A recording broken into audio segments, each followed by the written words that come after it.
President Trump and Russian President Vladimir Putin spoke for the first time Friday since Special Counsel Robert Mueller released his report. It detailed sweeping and systematic Russian interference in the 2016 election. That's just one of the many things they talked about in their hour-long call. Here's CBS News White House correspondent Weijia Jiang. We didn't discuss that. President Trump did not ask Russian President Vladimir Putin to refrain from interfering in the 2020 presidential election. More than 200 pages of Special Counsel Robert Mueller's report explain the systematic effort by Russian operatives to influence the 2016 race in favor of Mr. Trump. Every person that's not an American voter has no business in our elections. We've said it a lot. Instead, the two leaders celebrated Mueller's conclusion that the Trump campaign did not conspire with the Kremlin. He actually sort of smiled when he said something to the effect that it started off as a mountain and it ended up being a mouse. But he knew that because he knew there was no collusion whatsoever. The special counsel did not draw a conclusion about whether Mr. Trump obstructed justice. Now, congressional Democrats are reportedly in talks with Mueller to testify. President Trump was asked if he should. I don't know. That's up to our Attorney General, who I think has done a fantastic job. Attorney General William Barr has already answered that. I have no objection to Bob Mueller personally testifying. Barr is tied up in heated negotiations of his own after skipping a hearing before the House Judiciary Committee yesterday. Democratic Chairman Jerry Nadler has threatened to hold Barr in contempt if the Department of Justice does not respond by Monday to a request to make more of the redacted report available and work with Congress to seek a court order to provide grand jury material. And Weijia Jiang joins me now from the White House. Weijia, good to have you with us this evening. Hi, Kenneth. Hi. Weijia, you mentioned that President Trump and Russian President Vladimir Putin did not discuss meddling in the next presidential election.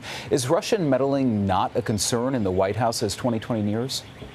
You know, just about an hour after President Trump revealed that, Sarah Sanders, the White House press secretary, came out here. She addressed reporters and was on a little damage control. And she said, look, the reason why President Trump did not bring that up with Putin is because he doesn't have to. The president has made so clear to everybody that nobody has business interfering in our U.S. elections. That still doesn't answer why the president did not take this opportunity, because remember, this is the first time the two are talking after the release of the Mueller Report, which revealed so many details about the strategy that the Russians used to interfere in the election to help Donald Trump win.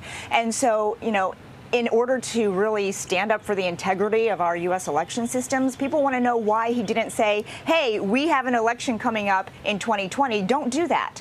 And so, again, the White House is stressing that it is really important, but they say it's just not necessary to bring up because the president has already done so many times, which, by the way, is not true. This is a little bit like deja vu. Remember, they had that summit in Helsinki, and President Trump received a lot of criticism for not bringing that up with President Putin when they were standing side by side at the podium. Right. Switching gears, President Trump said he'll be deciding over the next week whether former White House counsel Don McGahn will testify before Congress. What do you make of the hesitation here? I think really, you know, President Trump says he's going to make the decision, but of course his lawyers are behind the scenes and waiting to see, you know, what they can do. They're trying to work out their own plan as well. And right now, a White House official tells me that they're just waiting to see what Congress does and whether the House Judiciary Committee holds McGahn in contempt, for example, or takes another action if McGahn ultimately refuses to testify. And that's when they would really consider the use of executive privilege in order to block McGahn's testimony. And the White House argues, and they always have, that he is protected because he was working as an attorney for the president and not a personal attorney for Mr. Trump, that, you know, he is not compelled to testify because he is protected. And so I believe it's going to wind up, you know, in a long legal battle. But the president says he will decide in the next few days whether to launch that legal battle, essentially.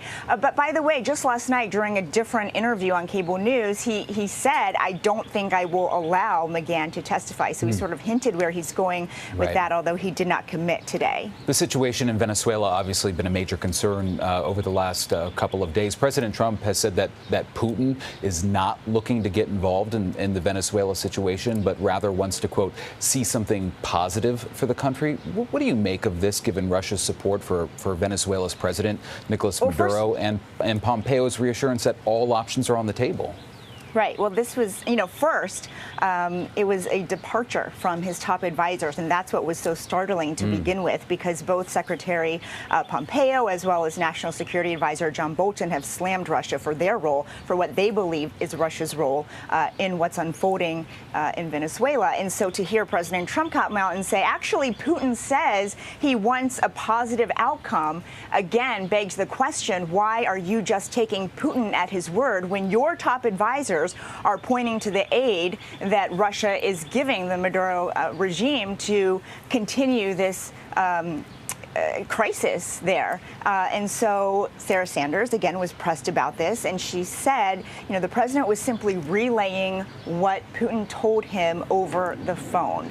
Again, not answering why the president did not challenge Putin and rather just took him for his word. As you know, the president also said that getting along with Russia and China is, quote, a very good thing, not a bad thing. And we've heard him say this kind of thing before.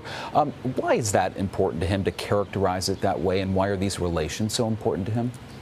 Ever since he was on the campaign trail, Donald Trump, as a candidate, branded himself as negotiator-in-chief, and he takes pride in being able to do what he says other presidents have not been able to do. And so that's why, we've seen him warm up to adversaries, Russia, North Korea. He takes pride in being able to have these conversations that appear to be very warm, that appear like they might be making progress, but really are not when you look at the substance. And so, critics will say he might have political reasons and gain, as a result of befriending these countries and their leaders. But he himself just, maintains that it's better for the U.S. to be friends with everybody, which is not the case whenever those countries are flying in the face of U.S. policy, like we are seeing with Russia and Venezuela. Now, you bring up two great examples, because right now he is still focused on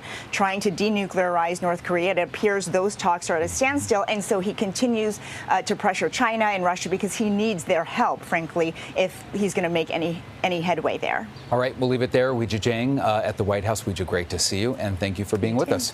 Thanks, Kenneth.